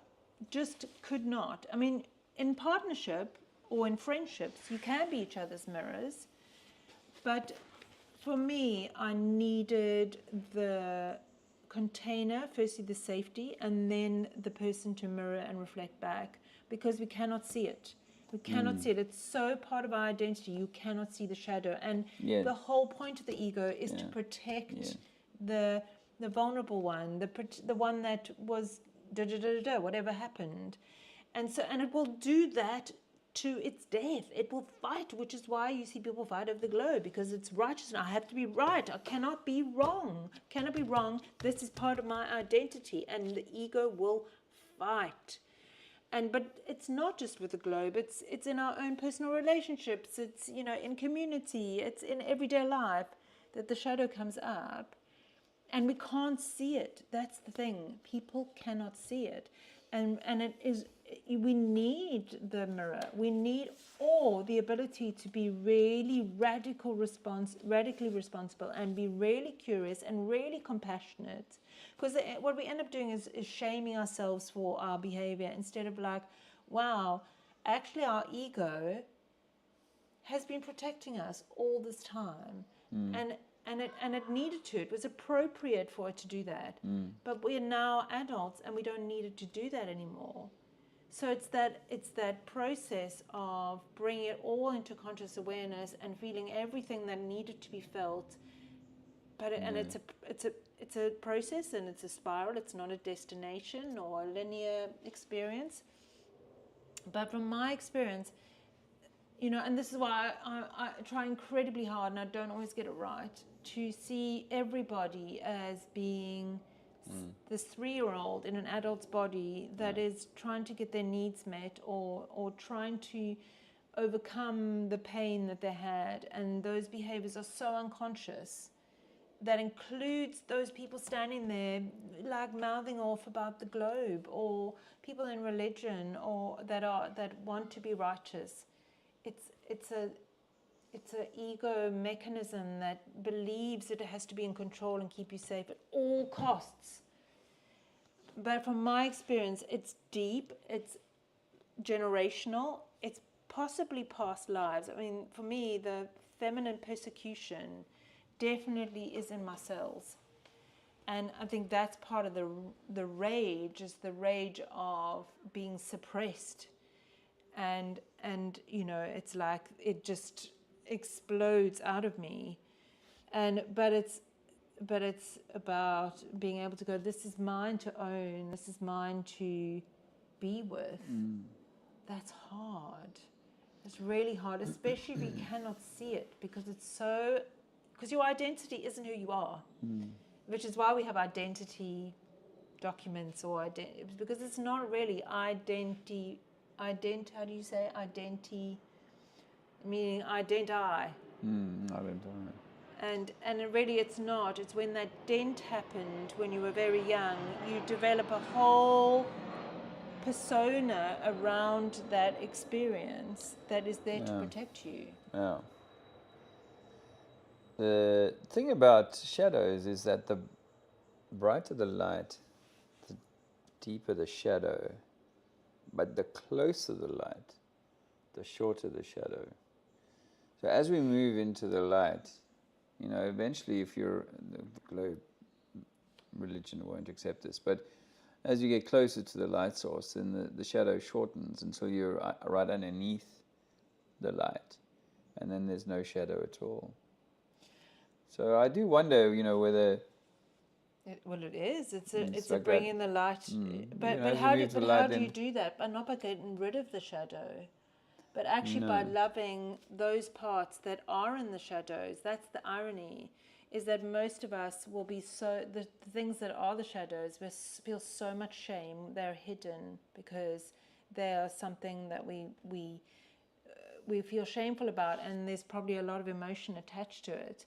And then what we end up doing is wanting to reject those parts or fix them or change them or make them go away. But actually, what's needed is for them to be brought back and reclaimed and remembered and loved with compassion. Yeah. Yeah.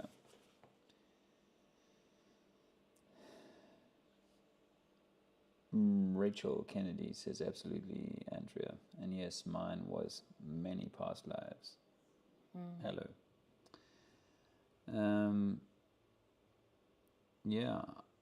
Yeah, the part, I mean, obviously, you know, these are things the left brain can't necessarily grasp, but certainly I accept how possible it is that you know, we get to cycle through, and perhaps that, you know, there's a fragment that comes with us, the experience from before, and we have to work that out, or, you know, can continue where we left off. I personally think right now in this time, the healing of the masculine and the feminine is what's needed. If the feminine can you know, heal, and then allow the masculine to step into their roles as leaders, providers, protectors. You know, if we can be in our essence, and we can allow men to rise into that, because saying it's just the women that no, as a consequence, the women we have learned to need to be in our masculine too much, and therefore have been masculinized the men. So and actually emasculated the men, and so, you know, it's about us finding that in our, you know, the sovereign masculine and the sovereign feminine, so that we can then work together and be in harmony with each other.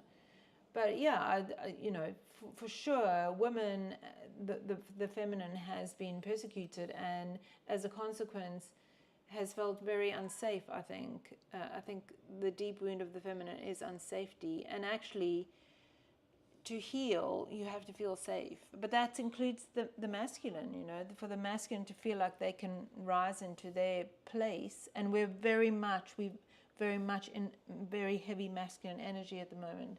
That means that the masculine will get that opportunity to rise into the role of leadership, provider, protector. But as feminine, we have to be willing to surrender that. So it requires both. Surrender, I see the music guru is here, a little late. Well, I mean, you missed some chit and some chat and some thoughts. I won't be able to run over them again, my friend. But You didn't miss the first 10 minutes. yeah, we had a little bit of a technical glitch in the first 10. I delivered the most incredible 10 minutes of speech in my entire life. All of it was, what? It was pretty good, though. Come on. He's back in Speaks Corner on Sunday to deliver some more incredible stuff. So that'll be happening on Sunday. Yeah, I'll be looking to rip it up again once more. And I do, as I said, I think in my live chat on a couple of days ago, that, I do respect Piers Corbyn for his endeavours. However, it was sort of like an opportunity and a bit of theatre and just a particular moment of energy,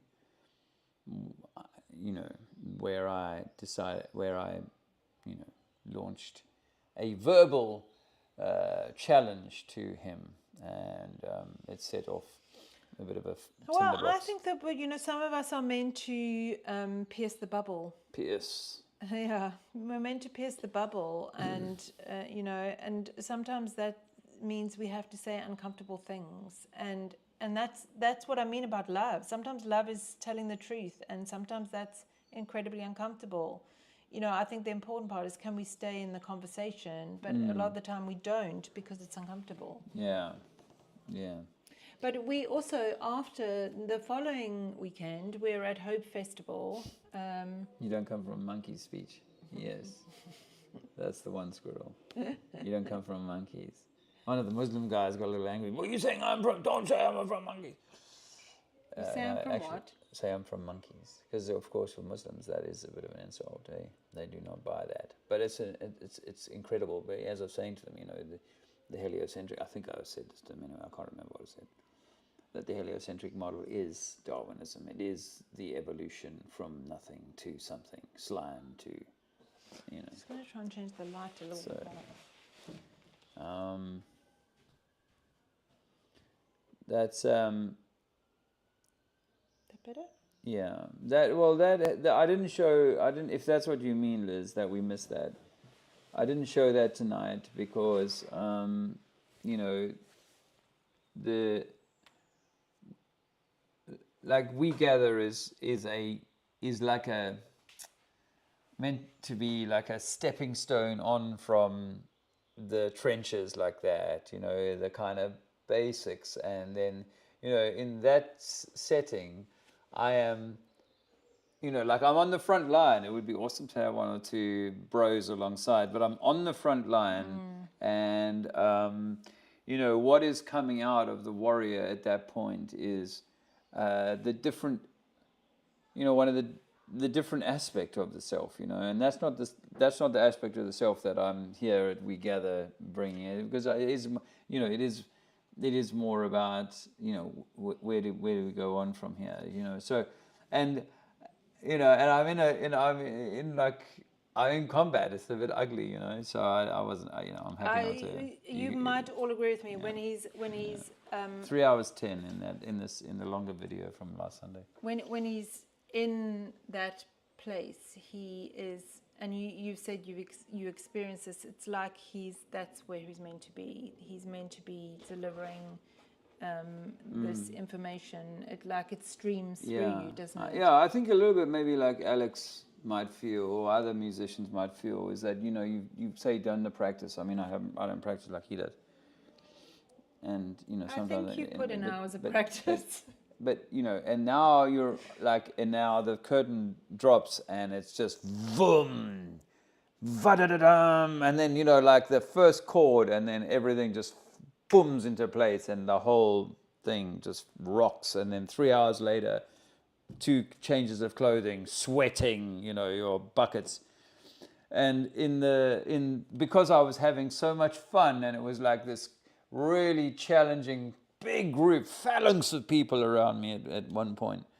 I'm holding the camera like this, and I put it between my legs, and I rip my shirt off, and I just start, I just carry on. Michael will love Yeah. that. The shirt came off, Alex. Yeah, the shirt came off. And then I spent the next few hours with my shirt off in speakers because it just felt right. But it's a bit like what Angela was saying, that it brings us so much joy to do this and that. It's the same thing, right? If it feels, and I'm sure Alex will say this for himself, when he's singing from his heart, when he's singing from like the depth of his soul, then it just feels like you're just so aligned. Yeah, this is I think this is our connection to the divine. Then I mean, I'm not saying that some kind of heavy whatever, some crazy guy isn't also claiming a connection to the divine when he's in his. No, but actually, this is your Leo, right? Your Leo is that courageous, and Leo is the artist. So Leo is the one who goes out there in the scene and performs, but it's from the heart. It's courageous, and we've been in Leo Sun. We've had lots of energy in Leo. We've had the Mercury retrograde, which Dave seemed to sail through, apart from maybe a few car issues. But yeah, that's I think when you're living from the heart, and you can't really do that if your heart is armored, if it's all protected. Tear down those walls, look in that heart. Are you trying to compete for Alex's role? Well, he can go on the speaker's corner, and then I'll do the ting-a-ding-ting. I don't think he'd swap for anything. Me neither. I can't do what he does. That's for sure. Well, that's the beautiful thing, right? We're all supposed to do our own aligned thing. Yeah, we are, and we all got our own talents to bring to the. Well, Angela will be looking after animals and enjoying making plum jam. Yeah, exactly. It doesn't have to be. By the way, everything's different. Angela, baby Carson. But when a few years ago, I don't know, you would have been following my stuff, but I did like a series. Well, I did my own journey of research on alternative ways that the universe could look, and I was exploring apples, and you might have heard me talk about apples and the electromagnetic universe and the seeds within, and the tomato, when you cut it across like this through the equator, you open that up and you see this amazing structure that leads to from the center out in sort of 3 or sometimes 4 branches. So I imagine those branches as the continents. But in my little bit of exploration, when I was looking at real world stuff, which is obviously not for Globers, I was looking at real world stuff. I took a fig through the equator, and when you open it up, you'll probably know this better than me. You get these this fleur de lis, or whatever they call it, with the four interlinking quadrants, of it. And I thought, wow, that looks so perfect, and perhaps that is the nature of the bony or rocky structure of our world. If you take away the water, obviously water levels, if they rise, then they will swallow up some of that, and you may not see the same perfect 4 cross, the St. George's cross, if you like, on that. Anyway, just a little thought. I know. Oh, you've been since 2019 in the community. Yeah, I know. I've seen you around, but I don't know that you've necessarily been, following my stuff. And that stuff that I was doing on that was probably back in 2020 or something like that. That was when I studied the quantum physics stuff. 2020. That was before South Africa, which is coming up in the not too distant future. So I'm looking forward to that. But before that, I'm looking forward to Alex Michael's shindig. Well, before that, we got the Hope Festival, haven't we? Yeah, before that, we have Hope Festival, which is in about 10 days' time. Yeah. That's in Sussex. And so because that weekend we will be camping, Squirrel, I haven't heard from you about that, and Dean, as to whether or not you guys are going to be coming along. But because we're going to be camping, I'm not sure we can do this next Friday. Well, we can do a We Gather live from the field. We could do. I don't want to make a promise in case we're sort of busy with things, but actually, you know, if we can do a quickie or an hour or whatever, then we could, you know, do that. It would. It may possibly mean that the following Friday either, because we will be traveling to. We'll be traveling to Spain, won't we? So there may not be these for the next couple of weeks. But as soon as we are somewhere for a bit, then we'll Yeah, that's do right. it again. Yeah, we've got a bit of a marathon. But obviously, drive Dave has been dropping videos regularly, so he and of course he's going to be doing. I know, but people do like this opportunity to gather, and so we will definitely do it as soon as we for can. the time being, we want to continue to honor that, and. Well, it'll just be a momentary lapse, Yeah. and then we'll do it again as soon as we can. Yeah. And you can follow the journey as we. I think I have said in a couple, of us maybe extending this into something a little bit more intimate, where we have a closed session where there can be more interaction, and if people think that's a good idea or are interested, then show your interest. That's a beautiful thing there, Angela. She says that we're all very important. She follows a lot of people, or everyone, and you're very important. And I think that's a beautiful thing. And I think we come from a very fractured world, a fake reality, just based on the globe, let alone all the other stuff. We come, and so we know, we have a sense of what we are, who we are, and so we do want to endeavor toward that. And I know that is to move into a far more loving, connected, place than where we have come from, But we do have to come through that, We do have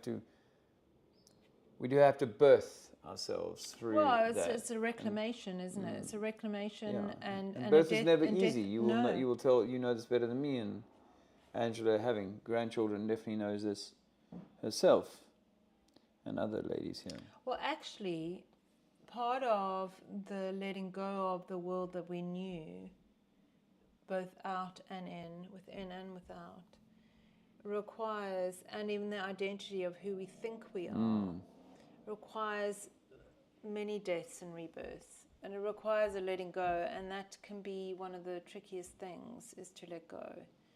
So, I think that actually what we're in right now is a death and rebirth. Whether that be on, from the small inner deaths and rebirths all the way to something much greater. And isn't that actually the most amazing thing? If that is true, I mean, even if what's happening isn't quite exactly as you've just described it, that we know what we know, and that this process is ongoing, is almost like if it's a birth, it's like, be joyful. Be joyful. You've got this new thing coming into the world. You should be joyous, not, we've got a new child, Yes, but how are we going to feed it? But let's be honest, when you're in the throes of giving birth, you're not going, it's feeling hard, right? The birth, I mean, even for the baby that's coming out, it's a process that You're not happens. doing Sudoku. And an astrologer reminds me all the time that it's about like the caterpillar that goes into the cocoon and turns into gunk, because that's literally what it does. It turns into gunk, and then because it trusts that process, the gunk eventually will be rebirthed into the butterfly. And then, of course, the butterfly will die, and then it'll become the caterpillar, and then it will go into the cocoon, and so the cycle continues. And I think we have many of those deaths and rebirths within our own life. I was looking at the cycle of the woman. You know, you're the maiden till 25, and then you become the mother, and then you go from the mother to the queen. I didn't realize there was the queen is from, I think it's roughly like 45 to 70. But each time you move through that next phase, there's the death and rebirth, which is what menopause is. Menopause is like all that stuff that needs to be let go so that you can come into the autumn of your life. And then, of course, there's from 70 onwards the crone, which is the elder. And that'll happen for the masculine too, you know.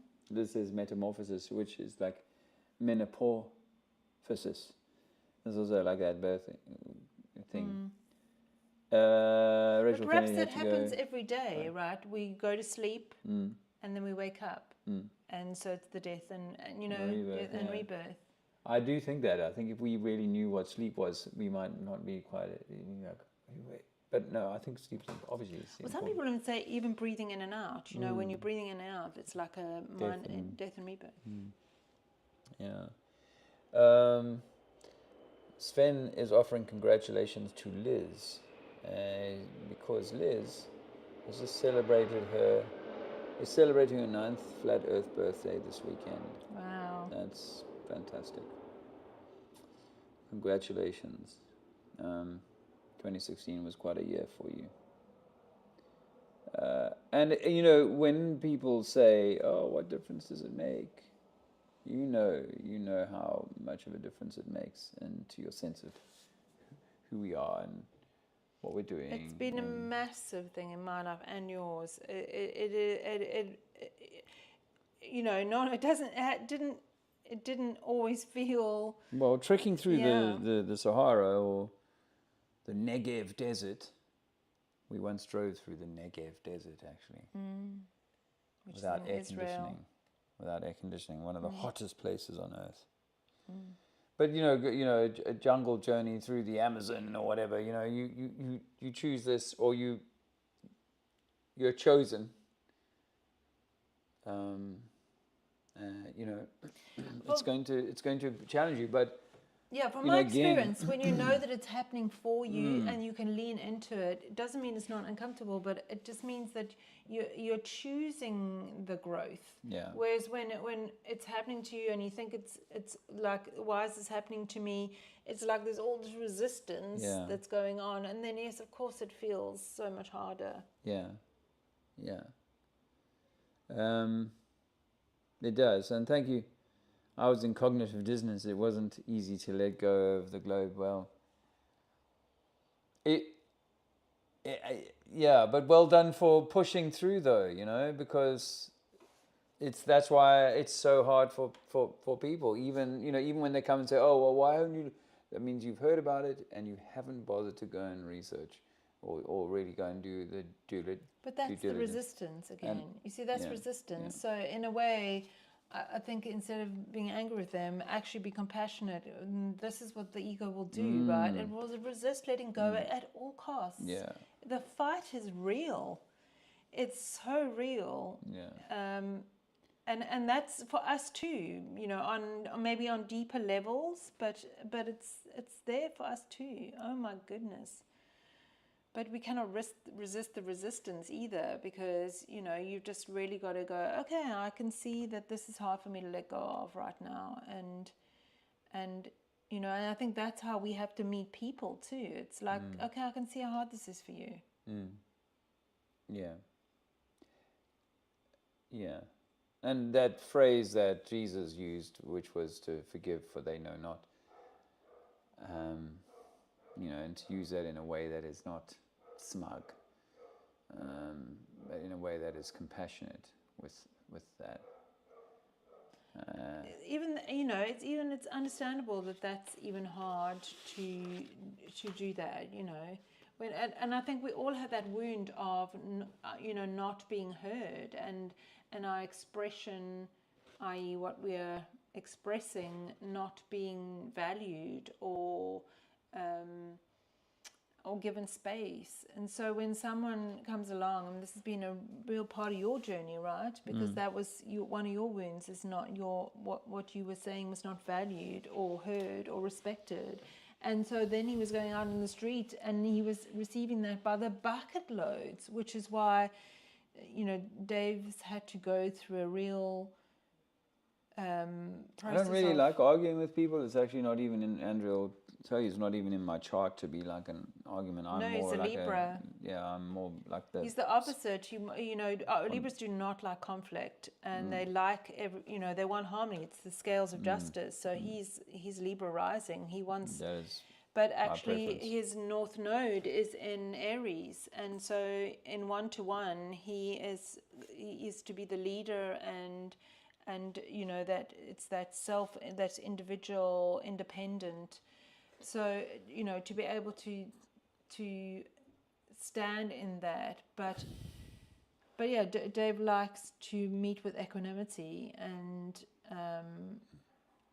not cause someone to feel bad, but he's also, his Mercury is in Aquarius, so it's about like truth and humanitarianism, and he has to get it, but he does have a wound of not being heard. So when he would go out into the street and then people would not listen to him, of course he was triggered. So it's been a journey, a really big journey of yours. It's the journey of journeys, as Sven has said. The journey of journeys. And, we all have our, I think, like the stage fright thing, that we are here to overcome. So, well, it's the wound of being seen, right? So whatever being seen means to you, for me it was punishment. When I was seen, then I was punished. Yeah. So of course, being seen in any capacity will bring up those things. Yeah. I see India's finally got here. Gee, what's your excuse this time, Miss India? Lovely to see you. Hope you're well. Angela Baby Carson is hitting 50, so she's just come through her second Saturn return. Hitting 50, did you say? So Angela, that means that you're probably either in or entering your Chiron return.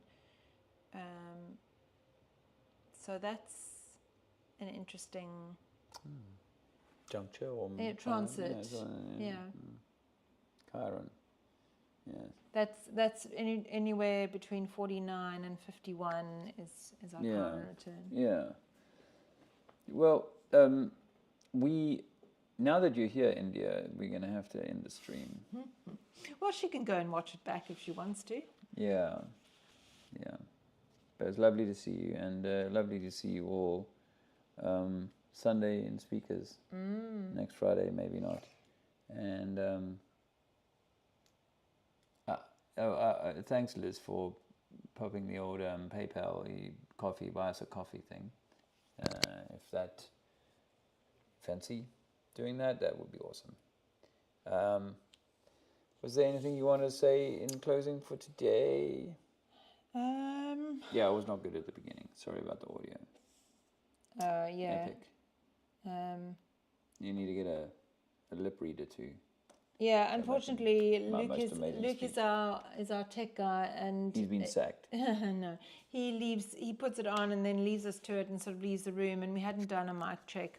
And perhaps that should be on our list of checks for the future. So, love and appreciate you too, India. Yeah, thank you for joining us. We appreciate you, and like I said, we're quite keen in the fullness of time to have once a month, possibly an opportunity to have a more intimate we gather experience. Continue with this, but for like the Patreon type. Yes, in a sort of a Patreon environment where people can come and we can share ideas. It can be in a Zoom situation where so people can have interaction. I think it's really important. I mean, it's lovely that we can be in the chat. You can be in the chat and chat with each other, but to really see, from my experience of even being in Zoom calls, because I had all my coaching has been done Zoom calls, and all the coaching that we give is in Zoom calls, and how powerful it can still be, just still being in that online. Particularly when you can see. Yeah, and the heart, person. when you can see the energetics of the heart, it is incredibly powerful still. So that would be lovely. You know, maybe it's something that we can think about sort of starting in the autumn. There's some nice feedback there. This is such a relaxing space, says Liz, and getting thumbs up and agreement from Holistic. So thank you for that. I appreciate that. Angela is waiting anxiously for menopause, but I don't think it needs to, obviously, I mean, I'm not a woman, so I can't speak too definitively on that, but I do think that, like, if you're in a, it sounds like you are in a well physical condition, and you know you're not, then it doesn't have to be like such a game changer. There's a woman called Jane Hardwick. I can't think of her whole name. Her work is she's an elder, and her work is around the feminine and the different cycles. But in particular, she does stuff for the mother, the maiden, the mother, and then for the queen and the crone. And for her, menopause is really in the word menopause, and that when we no longer need to be physically, emotionally, spiritually, need to be the mother, that shifts. But for that to shift, the death and rebirth of that, the death of the mother into the queen, we have to, everything that is sort of accumulated, that has not been dealt with, will come up, whether that be physical, which I believe is spiritual, or emotional, and it'll come up for you. And that's certainly been my experience. And I see it in my sister, exactly the same experience. She's 2 years older than me, so I'm 52, she's 54. So it's like a time for a reset, so that your second spring can be the best ever. So, and I think that's just a wonderful way of looking at it. I was and I wasn't, and I was going to do. I love reading the oracle cards, and I do one for myself most days, and I do them with my clients, and any one-to-ones I have, and I thought, oh, should I do one tonight? So I pulled a card, and then I was thinking, I won't bother doing it, but I think I might, because it's so on point to the comments in the chat. And the card, and you probably won't be able to see it, but Hi, Francois. The card it says held, the sureness of the soil, unseen help, support, and community. And it's like I'm meant to read it. I literally held the cards and just said, wow, what is the message needed for the we gather tonight? And I'm going to read this bit again. It says, sureness of the soil, which could be soul, unseen help, support, and community. I mean, that's one card out of a deck of like that she's pulled, and it's right on point. So it says, when times are turbulent, to keep ourselves steady, we need something to hold on to. When things are crumbling around us, we must find something we can count on that won't budge. Deep roots to hold us steady when the winds of change come blowing. A supportive community around us. When we leave home, we must find something to hold us. When our lover leaves, we must find something to hold us. When the job ends, we must find something to hold us. When our parents die, we must find something to hold us. When we think there's nothing holding us, it's an invitation to find new supportive ground. This is where we can discover the sureness of the soil, the holding of the roots, and reach out to our community for extra holding. We were never meant to grow on this earth alone. Sometimes life rips from us what we cling to the most. Or perhaps we cling to it for we can feel the cycles of change coming.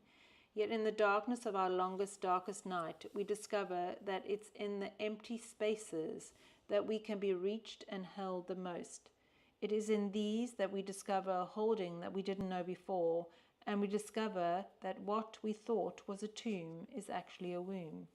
You're being called to trust that the Great Mother has got you, to trust in the sureness of the soil, to trust the process of what's unfolding, and that you're not going through this alone. And then there's always a soul inquiry, and it's how can you call in more support in your life, and what's holding you right now. So that's the invitation to you, is how can you call in more support in your life, and what's holding you right now. And I think Dave and I can agree that when we decided to do We Gather was that we felt the call to be that space. We didn't know what was going to be in this space, but Offer something. You know, a place for people to come to and feel like they are part of a community. And it doesn't have to be all that, you know, full on, you know, it's this and it has to be that, or it can only be via this, you know, story and so on. So I'm really grateful that you're connecting to this, and we'll, you know, continue to offer it for the foreseeable. I see F33 is in the room. Nice to see you, Francois. You're on date night, and it's not over, so perhaps you need to turn off the phone. And unless she's watching with him and they're enjoying it. Yeah. This could be part of it. It's better than Netflix, right? In fact, that's how our date nights or date things. We'll go to a town and we'll look at old buildings, and Dave will end up doing activism with someone. Yeah, faith is not holding on, but letting go. Trust. Faith is deep, deep trust. That's the big thing of this thing, is a big journey into faith. And it comes with a certain caveat, which is that, you know, I can't lie in my bed with the Uber Eats on smart speed dial and the Netflix, you know, library of everything. I can't do that and have faith that all of this is going to kind of play out in a way that is surely the suitable. trust and the faith is also trusting the inner voice that says this is the next step you have to take. Yeah. Because a lot of us doubt that step or haven't got the courage, and that's the trust. You know, the trust is what life is trying to curate for us. Yes, offering. And, you know, every day a new opportunity to try again. And the great thing about life is that you can just keep trying. You get multiple go rounds. Yeah. So, I see Memorial Gardens, Nathan and Penny popped in as well. You guys also on date night. Maybe one day we'll meet you guys. Anyway. Well, that's our time, and it's been fun. Again, sorry for the admin issues at the beginning. See you on Sunday.